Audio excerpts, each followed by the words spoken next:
Welcome. In this video, I'll show you how you can easily embed Calendly into Squarespace. All right. So first up, go ahead and log into your Calendly account.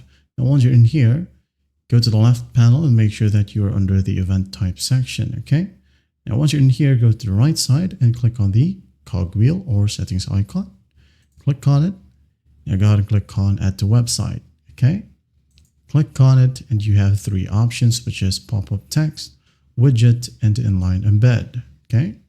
And for this example, we're going to be using inline embed.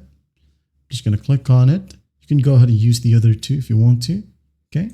We'll click on it and hit on continue. In here, if you want to change the background color, text color, or button and link color, make sure that you have the upgraded version of Calendly. Okay. Once done, here's your code. Copy the code. Now go to your Squarespace website.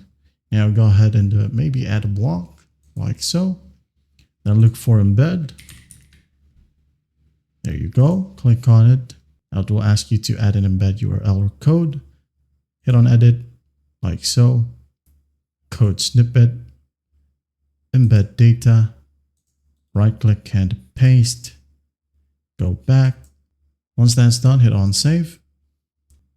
Hit on exit. You can go ahead and click on preview right here. Like so, and scroll down. And here we have our Calendly embedded. That's basically how you do it. Well, I hope this video helps and I'll see you in the next one.